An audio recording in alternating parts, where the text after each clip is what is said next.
Yesu asifiwe. Ninakusalimu katika jina la Yesu. Kwa majina yangu ninaitwa Mwalimu David Naikale. Nichukue nafasi hii kukaribisha tena katika kipindi chetu kizuri cha maombi ya lango la mwezi wa 4, na kabla sijakuletea ujumbe wa leo, tupate nafasi ya kuomba. Baba yangu na Mungu wangu, katika jina la Yesu ninakutukuza na kukuinua tena kwa ajili ya malango haya ya mwezi wa 4. Tunakushukuru kwa kutupa kibali na neema na nafasi ya kuona mwezi wa 4. Jina lako lihimidiwe na litukuzwe milele yote. Tunasogea tena patakatifu pako Baba, tukikurudishia sifa, tukikurudishia shukrani na uweza. Umetulinda, umetutunza, umetunyesha kwenye malango yote ya mwezi wa 3, na sasa tumeona tena kibali kingine kwenye malango ya mwezi wa 4. Neema yako Bwana wetu Yesu Kristo na upendo wako Mungu Baba na ushirika wa Roho Mtakatifu ukawe pamoja nasi katika malango haya ya mwezi wa 4, na tunapoenda kuanza kipindi chetu Bwana, uanze pamoja nasi na umalize pamoja nasi kwa utukufu wa jina lako. Amen. Bwana Yesu asifiwe milele yote. Ninamshukuru Mungu ambaye ametupa nafasi ya kuona lango hili la mwezi wa 4, na kichwa chetu cha somo kinasema nuru imetuzukia, siri ya namba 4 katika uumbaji wa hatima yako. Siri ya namba 4 katika uumbaji wa hatima yako. Na nimeweka utangulizi wa mambo makubwa matatu, na jambo la kwanza nataka tuangalie siri ya namba 4. Siri ya namba 4. Tuko mwezi wa 4. Nataka tuangalie siri ya namba 4. Katika kanuni za uumbaji, namba 4 inawakilisha nuru au mwangaza. Namba 4 inawakilisha nuru au mwangaza. Tukisoma kitabu kile cha Mwanzo, ule mlango wa kwanza na mstari ule wa 14, tunaona Mungu katika uumbaji wake anaumba nuru siku ya 4. Mwanzo mlango wa kwanza mstari ni ule wa 14, anasema Mungu akasema, na iwe mianga katika anga la mbingu ikaitenge kati ya mchana na usiku, nayo iwe ndiyo dalili ya majira na siku na miaka. Tena hiyo ndiyo mianga katika anga la mbingu itie nuru juu ya nchi, ikawa hivyo. Mstari wa 16 anasema Mungu akafanya mianga miwili mikubwa, ule mkubwa utawale mchana na ule mdogo utawale usiku, akafanya na nyota pia. Mungu akaiweka katika anga la mbingu itie nuru juu ya nchi na kutawala mchana na usiku, na kutenga nuru na giza. Mungu akaona ya kwamba ni vema. Ikawa jioni, ikawa asubuhi, siku ya 4. Nataka uone ile neno siku ya 4. Manake siku ya 4 Mungu aliumba nuru. Na nataka nikwambie, ndani ya mwezi huu wa 4 kuna nuru ya ajabu ambayo Mungu anakwenda kuiachilia kwenye maisha yetu. Kwa hiyo namba 4 imebeba nuru. Kwa hiyo mwezi huu umetawaliwa na nuru. Kuna mambo yataenda mwezi huu tofauti na miezi mingine yote ulivyokuwa unafikiria. Hizi ni kodi za kiroho ninakupatia sasa. Manake kila namba ina maana yake kiroho. Namba 1 ina maana yake, namba 2 ina maana yake, namba 3 ina maana yake, na namba 4 pia ina maana yake kiroho. Sasa namba 4 inawakilisha nuru katika ulimwengu wa roho. Bwana Yesu asifiwe sana. Hilo ni jambo la kwanza ambalo nataka ulione katika utangulizi wetu. Na jambo la pili nataka tuangalie nuru. Nuru ina tafsiri nyingi kiBiblia, lakini tafsiri mojawapo, nuru imetafsiriwa kama vazi. Nuru ina tafsiri nyingi kiBiblia, lakini tafsiri mojawapo, nuru imetafsiriwa kama vazi. Ukisoma Zaburi ya 104 na mstari ule wa 2, Biblia inasema kwamba Mungu anasema amejivika nuru, umejivika nuru kama vazi. Umejivika nuru kama vazi. Tunaona kwamba vazi la Mungu ni nuru. Kwa hiyo nuru inaweza kuwa vazi katika ulimwengu wa roho. Nuru inaweza kuwa vazi katika ulimwengu wa roho. Kwa hiyo kama Biblia inasema kwamba umejivika nuru kama vazi, manake Mungu amejivika nuru kama vazi. Nataka nikwambie na wewe mwezi huu wa 4, kwa sababu ni mwezi unaowakilisha nuru, Mungu anakwenda kukuvika nuru. Haijalishi umekutana na changamoto ngumu kiasi gani, kuna nuru Mungu anaenda kukuvika. Na nataka nikwambie nuru ndio kila kitu kwenye maisha yetu. Hapa nilipo kwenye hii ofisi, manake kuna nuru inasababisha wewe uweze kupata hii picha vizuri. Manake kama hiyo nuru haipo, hii picha haiwezi kuwepo. Na au hii picha inaweza ikawepo na mangamngamu. Kwa hiyo nuru ndio inaleta vitu clear. Bwana Yesu apewe sifa. Haleluya. Na jambo la tatu nataka tuangalie giza. Tafsiri ya giza. Giza linaweza kutafsiriwa pia kama vazi. Kama nuru inavyoweza kutafsiriwa kama vazi, giza linaweza kutafsiriwa kama vazi. Tukiangalia kwamba kwenye maandiko Giza linaweza likawakilisha udhaifu. Giza linaweza likawakilisha uwepo wa shetani. Giza linaweza likawakilisha mkwamo wa mambo. Giza linaweza likawakilisha hali ngumu ya maisha. Kwa hiyo tunapozungumzia giza, tunazungumzia hali stagnation, tunazungumzia hali ngumu ya maisha, tunazungumzia mambo kuchelewa katika maisha. Hiyo ni hali ya kuwa katika giza. Bwana Yesu asifiwe. Sasa neno letu la msingi ambalo Mungu ametupa, ambalo tutatembea nalo katika malango haya ya mwezi wa 4, ni kitabu kile cha Mathayo ule mlango wa 4 na mstari ule wa 16. Mathayo 4 na mstari ule wa 16. Biblia inasema, watu wale waliokaa katika giza wameona mwanga mkuu, na wale waliokaa katika nchi ya uvuli wa mauti nuru imewazukia. Watu wale waliokaa katika giza wameona mwanga mkuu, na wale waliokaa katika nchi ya uvuli wa mauti nuru imewazukia. Nataka nizungumze na wewe unayenisikiliza na kunifuatilia mahali. Anaposema kwamba watu wale waliokaa katika giza wameona mwangaza mkuu, maana yake kuna yamkini ulikuwa katika giza la madeni, ulikuwa katika giza lolote, giza la umaskini, ulikuwa katika giza la magonjwa.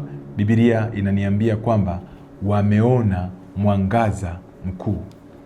Tumeona kwamba nuru inamwakilisha Mungu na giza linamwakilisha shetani. Yesu anasema mimi ni nuru ya ulimwengu, kwamba watu wale waliokaa katika giza wameona mwangaza, na wale waliokaa katika bonde la uvuli wa mauti nuru imewazukia. Kwa nataka niongee na wewe kwamba Mungu anaweza kwenda kukuzukia mwezi huu wa 4 katika maisha yako. Huu ni mwezi wa kwenda Mungu kukuvisha nuru kama vazi. Mungu anaweza kukuvisha nuru kama vazi kwenye biashara yako na ukaona fursa. Anaweza kukuvisha nuru kama vazi kwenye huduma yako na ukapata mpenyo kwenye huduma. Anaweza kukuvisha nuru kwenye uchumi wako ukapata mpenyo kwenye uchumi. Manake nuru ndiyo Mungu mwenyewe. Nuru inawakilisha uwepo wa Mungu. Kwa hiyo nataka nikwambie mwezi huu ni mwezi wa Mungu kukuvisha nuru kama vazi kwenye kila eneo la maisha yako. Yamkini giza lilikuwa limetawala kwenye ndoa yako, Mungu anaenda kukuvisha vazi la nuru. Yamkini maisha yako yalikuwa yametawaliwa na msongo wa mawazo, hujui kesho yako ikoje. Nataka nikwambie kwa neno la Bwana kwamba nuru, Mungu anaenda kukuvika nuru kama vazi. Yamkini umekuwa na stresi kwa sababu ya ofisi unayofanyia kazi, changamoto unaweza kukutana nazo ofisini, changamoto unaweza kukutana nazo kwenye ndoa, changamoto unaweza kukutana nazo kwenye biashara. Nataka nikwambie kwa neno la Bwana kwamba mwezi huu wa 4 Mungu anakwenda kukuvika nuru kama vazi. Hizo stresses zitaenda kuondoka. Hilo giza unaloliona kwenye uchumi wako, kwenye biashara yako, kwenye maendeleo ya maisha yako, Mungu anaenda kuliondoa na anaenda kukuvisha nuru. Haleluya, haleluya. Huu ni mwezi wa kuvishwa nuru. Anaposema watu wale waliokaa katika bonde la uvuli wa mauti, manake ni watu waliokaa katika hali ngumu ya maisha. Biblia inasema kwamba nuru imewazukia. Kwa hiyo kuna tangazo la kinabii ambalo Mungu analiachilia kupitia neno hili. Haijalishi unapita katika mazingira gani, haijalishi unakutana na nini. Nataka nikwambie mwezi huu wa 4, haijalishi unapita katika bonde la uvuli wa mauti kwenye ndoa, nuru inaenda kukuzukia. Haijalishi unapita katika bonde la uvuli wa mauti kwenye elimu yako, nuru inaenda kukuzukia. Haijalishi unapita katika bonde la uvuli wa mauti kwenye uchumi, nuru inaenda kukuzukia. Haleluya, haleluya. Nataka nikwambie huu ni mwezi wa Mungu kukuvisha nuru kama vazi. Kwa hiyo usiangalie mazingira uliyokutana nayo mwezi wa 3, mwezi wa 2, mwezi wa 1. Nataka nikwambie huu ni mwezi wa wewe kuvishwa nuru. Nataka uiambie nafsi yako kwamba huu ni mwezi wangu wa Mungu kunivisha nuru. Huu ni mwezi wangu wa Mungu kunivisha vazi kama nuru. Haleluya. Kwa hiyo mwezi huu wa 4 ni mwezi wa nuru. Mungu anaenda kukuvisha nuru kwenye kila eneo la maisha yako. Haijalishi walikuchafua, haijalishi ulikutana na mambo yakachafua maisha yako, aidha ulichafuliwa kazini, aidha ulichafuliwa kwenye ndoa, kwenye biashara, mahali popote walikaa wakakusema vibaya. Nataka nikwambie Mungu anakwenda kukuvisha nuru kama vazi, na mwezi huu wa 4 unaenda kung'aa kama jua, na kutangazia katika jina la Yesu Kristo, wewe ambaye unapita katika situation ngumu za maisha, mwezi huu wa 4 nuru ya Kristo ikakuzukie, Bwana akakuzukie na maisha yako yakabadilishwe. usiwe kama ulivyokuwa. Mungu akabadilishe maisha yako, Mungu akabadilishe biashara yako, Mungu akabadilishe ndoa yako, Mungu akabadilishe watoto wako. Yamkini giza limefunika maisha ya watoto wako. Nataka nikutangazie, hilo vazi la giza tunalivua kwa jina la Yesu, na tunaenda kuwavalisha watoto wako nuru. Haijalishi umevalishwa vazi la giza kwenye ndoa, tunaenda kuvua hilo giza kwa mamlaka ya jina la Yesu, na tunakuvalisha nuru. Tunakuvalisha nuru kuanzia sasa. Utaenda kuonekana. Yamkini ulikuwa huonekani, sasa unaenda kuonekana. Kuanzia mwezi huu Mungu anaenda kukupa kibali kingine tena. Utaanza kuonekana, utaanza kutafutwa. Nataka nikwambie kitu, watu hawatafuti mambo katika giza, watu wanatafuta mambo katika nuru. Maanake nuru ndio inatoa mwelekeo wa watu waone vitu, watu waone fursa. Nataka nikwambie, Mungu akikuvisha nuru, utaanza kuona fursa zisizo za kawaida. Utaanza kuona vitu ambavyo watu wengine hawavioni. Nataka nikwambie, huu ni mwezi wa Mungu kukuvisha nuru kama vazi. Haleluya, haleluya. Nataka nikwambie, haijalishi umekutana na magumu, umekutana na majaribu, umekutana na misukosuko. Biblia ninayesoma inasema kwamba jaribu alikuwapata nyinyi isipokuwa lilo kawaida wanadamu, lakini Mungu ni mwaminifu, atafanya hata na mlango wa kutokea. Haijalishi umekutana na madeni, Mungu atafanya mlango wa kutokea kwenye madeni yako. Yamkini umekutana na migogoro kazini, Mungu atafanya mlango wa kutokea. Yamkini umekutana na mambo magumu kwenye maisha yako ambayo hayaelezeki. Nataka nikwambie, kwenye kila jambo kuna mlango wa kutokea. Kwenye kila jaribu, kwenye kila changamoto kuna mlango wa kutokea. Nami nataka nikwambie, mwezi huu wa 4 Mungu anaenda kukuvisha nuru kama vazi, na unaenda kupata mlango wa kutokea. Usiangalie changamoto zinazopitia, muangalie Yesu ambaye ndiye nuru ya ulimwengu. Yesu anaenda kukuangazia. Ataenda kuangazia ndoa yako, ataenda kuangazia watoto wako, ataenda kuangazia uchumi wako, ataenda kuangazia mume wako. Yamkini umemkatia mume wako tamaa kwa sababu ya ulevi. Yamkini umemkatia mume wako tamaa kwa sababu ya kila siku ni magomvi. Yamkini umemkatia mke wako tamaa kwa sababu umeongea naye kila siku akusikilizi, akuelewi. Nataka nikwambie, mwezi wa 4 nuru inaenda kukuzukia. Yamkini umetafuta maisha kwa muda mrefu, haujaona mpenyo. Huu ni mwezi wa nuru. Baba, katika jina la Yesu, ninamwombea huyu mtoto na msikilizaji anayenisikiliza popote pale, nuru yako ikamwangazie katika jina la Yesu Kristo. Ninakuombea ukaangaziwe na nuru ya Bwana katika jina la Yesu. Ninakuombea kwenye ndoa yako, nuru ikakuangazie. Ninakuombea kwenye uchumi wako, nuru ikakuangazie. Ninakuombea kwenye masomo yako na elimu yako, nuru ikakuangazie. Ninakuombea kwenye kila kitu unachokifanya, nuru ikakuangazie. Nuru ikaangazie kazi za mikono yako katika jina la Yesu. Nimekuombea Baba katika jina la Yesu, nuru ikakuangazie mwezi wa 4, na usikwame kwenye eneo lolote la maisha yako katika jina la Yesu Kristo. Mwambie mwenzako, nuru imetuzukia. Hili ni neno la kinabii kwako kwamba nuru ya Kristo imekuzukia. Mwezi wa 4 hautakuwa kama ulivyokuwa. Mungu atakubadilishia maisha. Haijalishi umekutana na mambo magumu, haijalishi umekutana na vitu vigumu, huu ni mwezi wa Mungu kukubadilishia maisha. Nuru inamwakilisha Mungu. Mungu akija kwenye maisha yako, haijalishi unasumbuliwa na nguvu za giza, hizo nguvu za giza zitatoroka zenyewe. Biblia inasema nayo nuru yang'aa gizani, wala giza halikuliweza. Sio kwamba hakutakuwa na nguvu za giza, sio kwamba hakutakuwa na mambo magumu, yatakuwepo. Lakini maadamu Yesu ndiye nuru, maadamu Yesu amekuvika nuru, nuru inaenda kung'aa na hilo giza linaenda kutoweka. Giza unaloliona kazini kwako linaenda kutoweka. Giza unaloliona kwenye ndoa yako linaenda kutoweka. Giza unaloliona kwenye biashara yako linaenda kutoweka. Giza unaloliona kwenye uchumi wako linaenda kutoweka. Giza unaloliona kwenye huduma yako linakwenda kutoweka. Mwezi huu giza lolote unaloliona, Mungu anaenda kulitowesha katika jina la Yesu Kristo na katika damu ya Yesu. Nataka tupate nafasi ya kwenda mbele za Mungu kwa ajili ya maombi.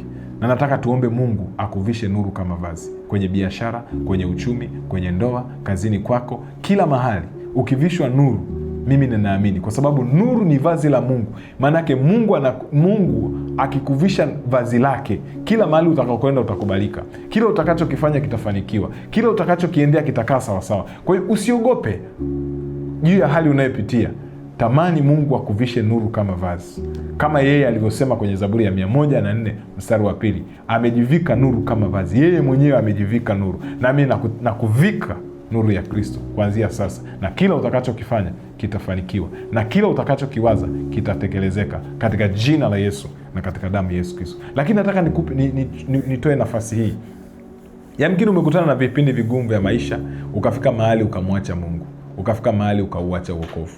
nataka nikupe nafasi na fursa ya kurudi tena ndani ya Kristo. Wewe uliyekutana na maisha magumu, ukafika mahali ukamkufuru Mungu, ukaachana na mambo ya wokovu, bado Mungu anakupenda.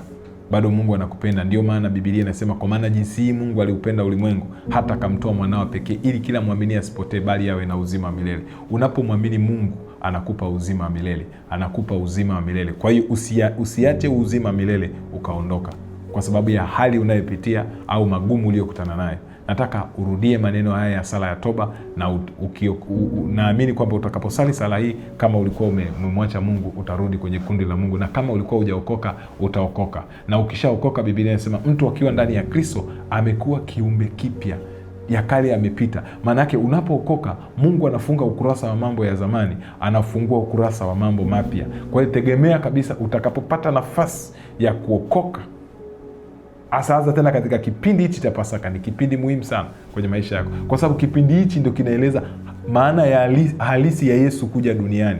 Ilikuja ni kuja kukukomboa kutoka katika utumwa wa dhambi na mauti. Kwa hiyo usiache kumpa Yesu maisha yako. Popote unaponisikiliza, njoo kwa Yesu. Yesu ni mzuri. Haijalishi unakutana na changamoto, Yesu atakushindia.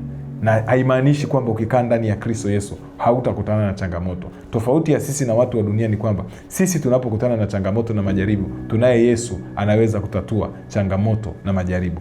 Hizo changamoto na majaribu Yesu alizishinda. Ndio maana Biblia inasema duniani kunayo dhiki, au ulimwenguni kunayo dhiki, jipeni moyo, mimi nimeushinda ulimwengu. Yesu alishashinda hizo changamoto. Kwa hiyo ukiwa naye atakupa uwezo wa kuzishinda. Sema, Bwana Yesu, naja mbele zako. Ninaomba unisamehe dhambi zangu zote nilizozifanya kwa kuwaza, kwa kunena na kwa kutenda.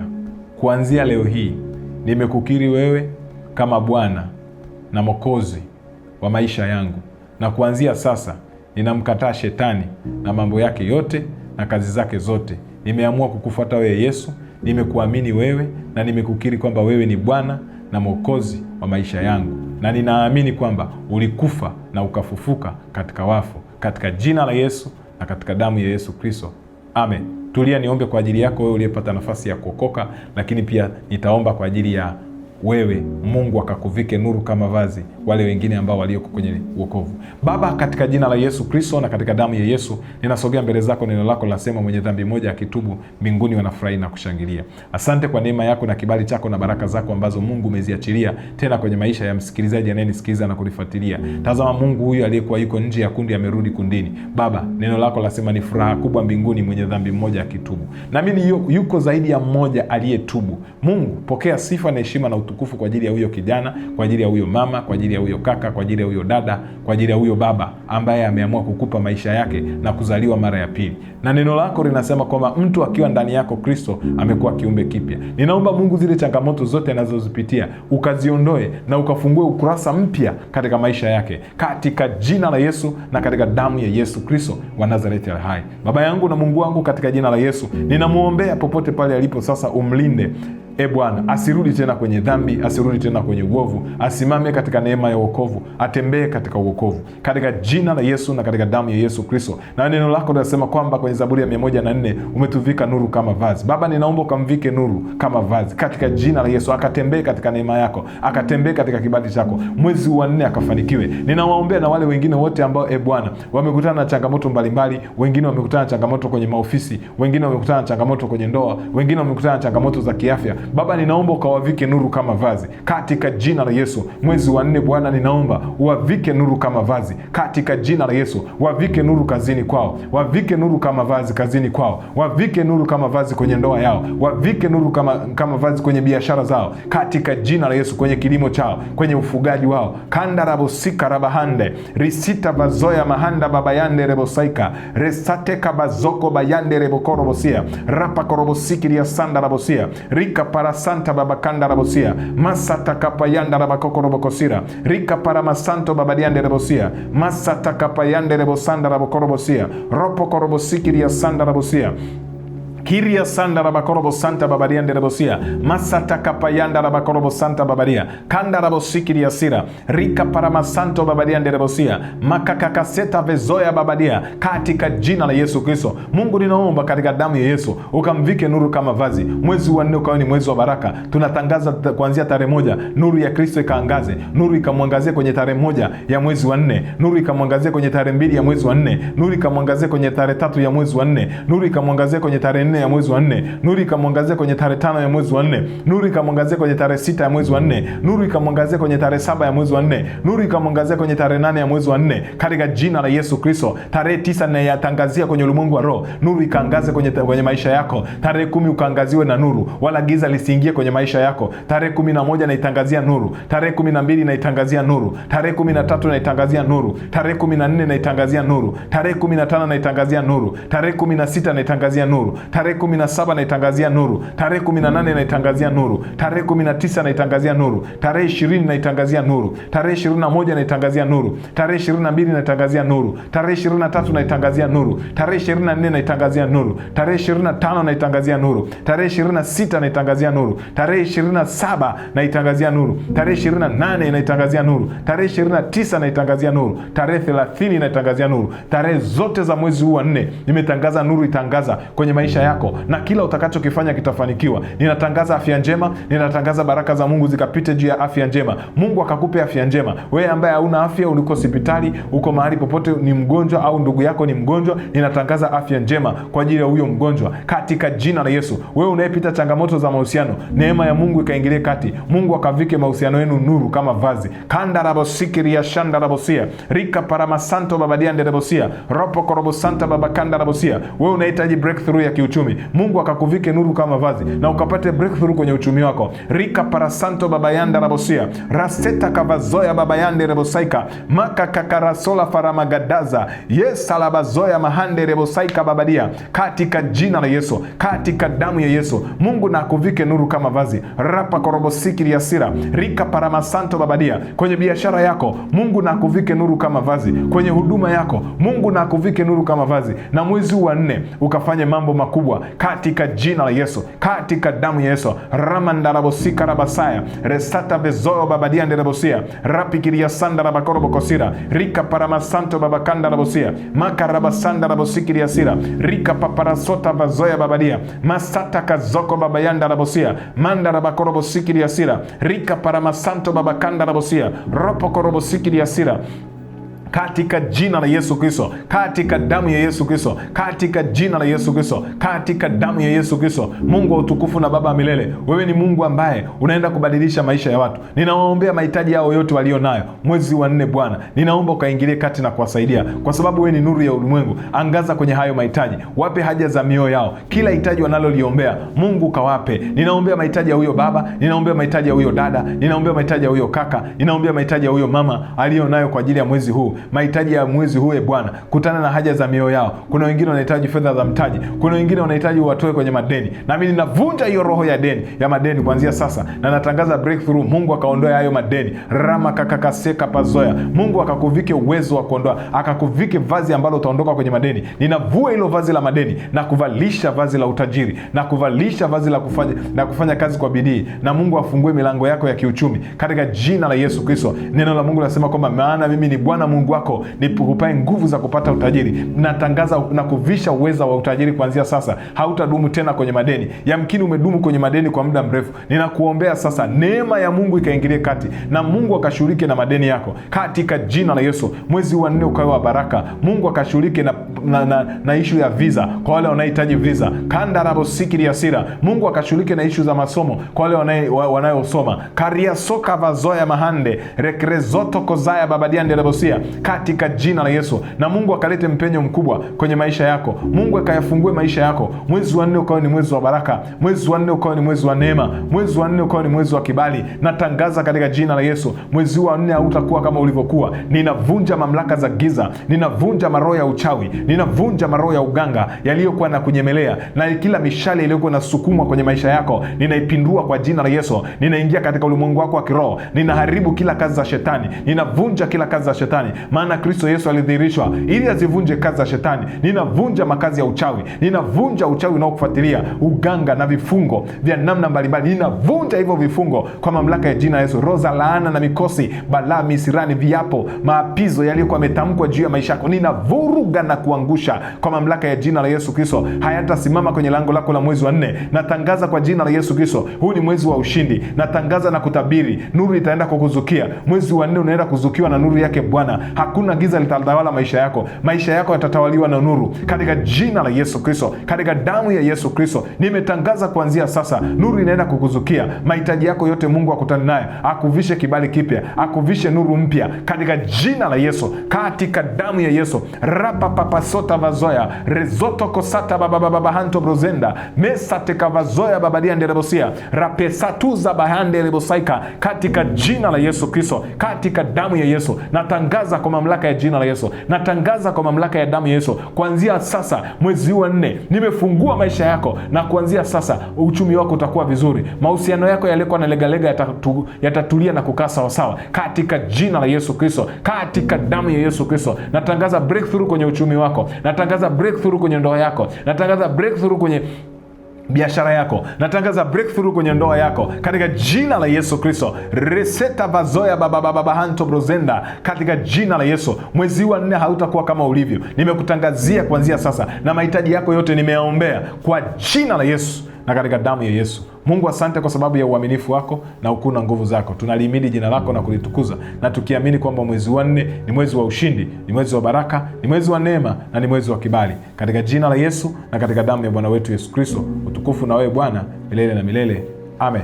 Na nataka nichukue nafasi hii ya kwenda kuomba kwa ajili ya sadaka yako, wale waliojiandaa kwa ajili ya sadaka yao, kwa ajili ya kuachilia sadaka hiyo. Mungu akawasimamie katika lango la mwezi wa 4. Sadaka hiyo ambayo unataka kuambatanisha na maombi, sadaka yako ni muhimu. Kuna namba na akaunti namba unayoiona hapo kwenye screen yako. Unaweza ukatutumia sadaka yako na tukaipata sadaka yako moja kwa moja, na sadaka hiyo itakwenda kufanya kazi ya Mungu na Mungu atakubariki. Lakini nataka nizungumze kitu kimoja ambacho kitakusaidia kabla sijaenda kuombea sadaka yako. Kuna hizi namba za simu unazoziona. Kama unahitaji ushauri, unahitaji maombi, usisite kupiga simu. Piga simu, niko kwa ajili ya kukusikiliza, niko kwa ajili ya kukushauri, niko kwa ajili ya kukuombea. Kuna watu wengine wananitumia message WhatsApp, wananiambia naomba unipe namba ambayo naweza kukupigia. Hapana, namba ndio hiyo. Wale ambao walikuwa wanauliza namba kwa ajili ya maombi na ushauri, ndio hiyo hiyo. Una mahitaji yako, tuma huko kwenye hiyo namba, tutaombea. Unaweza ukatuma WhatsApp, kwenye namba hiyo hiyo tutaombea. Una mahitaji yako, unahitaji ushauri, tutumie SMS au tupigie simu ikiwezekana. Nitakuhudumia na Mungu wa mbinguni atakubariki na atakufungulia milango. Naomba niombe kwa ajili ya sadaka yako. Mungu, asante kwa ajili ya wale waliojiandaa kutoa sadaka na wale watakaoendelea kutoa sadaka kwa ajili ya kusapoti kazi hii ya Mungu. Baba, ninaomba maisha yao yasikaukiwe. Naomba Bwana, kupitia sadaka hiyo, ninaomba ukawavalishe vazi la nuru katika jina la Yesu Kristo na katika damu ya Yesu Kristo. Malango ya mwezi wa 4 wavishe nuru kwenye kila eneo la maisha yao, na kwa kupitia sadaka yao Mungu, hiyo sadaka ikapige kelele kwenye madhabahu yako, wakidai kwamba wanahitaji kuvishwa vazi la nuru. Na mimi nawaombea kama kuhani wao, kuanzia sasa wavishe vazi la nuru katika jina la Yesu Kristo. Na ninaomba maisha yao yasikaukiwe tena. Na ninaomba Bwana, ondoa zile changamoto ambazo zimekuwa zikiwatesa. Maana umesema ombeni msije mkaingia majaribu. Yale majaribu ambayo Mungu haujayakusudia, yamesukumwa na shetani, ninayakemea kwa mamlaka ya jina la Yesu, yaondoke kwenye maisha ya mtu huyu. Na ninatangaza kwa jina la Yesu Kristo na katika damu ya Yesu Kristo, maisha ya huyu mtu yabadilike kabisa kuanzia leo. Mwezi wa 4 nimetangaza ni mwanzo mpya wa maisha katika maisha yako, na kuanzia sasa neema ya Mungu itakufunika isivyo kawaida katika jina la Yesu na katika damu ya Bwana wetu Yesu Kristo. Amen. Nilipokuwa naomba, nimesikia tarehe 8, tarehe 17, tarehe 26. Hizo tarehe 3. Si kuna nini katika ulimwengu wa roho, lakini ninajua katika hizo tarehe 3 kuna mambo makubwa, kuna mabadiliko makubwa, kuna vitu vipya vinaenda kwenda kuanza kwenye maisha ya watu. Nataka nikwambie kwa neno la Bwana, endelea kuombea hizo tarehe. Tarehe 8, tarehe 17, tarehe 26. Nimeisikia katika ulimwengu wa roho. Kama ni umezaliwa kwenye hizo tarehe, Mungu abadilishe maisha yako na akupe mwanzo mpya utakaotembea ukiwa ni mwanzo wa baraka, ni mwanzo wa neema. Mungu akubariki sana na Mungu akutunze. Tutaonana tena kwa wakati mwingine. na ninaamini kabisa umebarikiwa na kipindi hichi. Usiache kulike na kushare kipindi hichi ili watu wengine waendelee kupata hizo baraka. Ubarikiwe sana, tutaonana kwa wakati mwingine. Asante.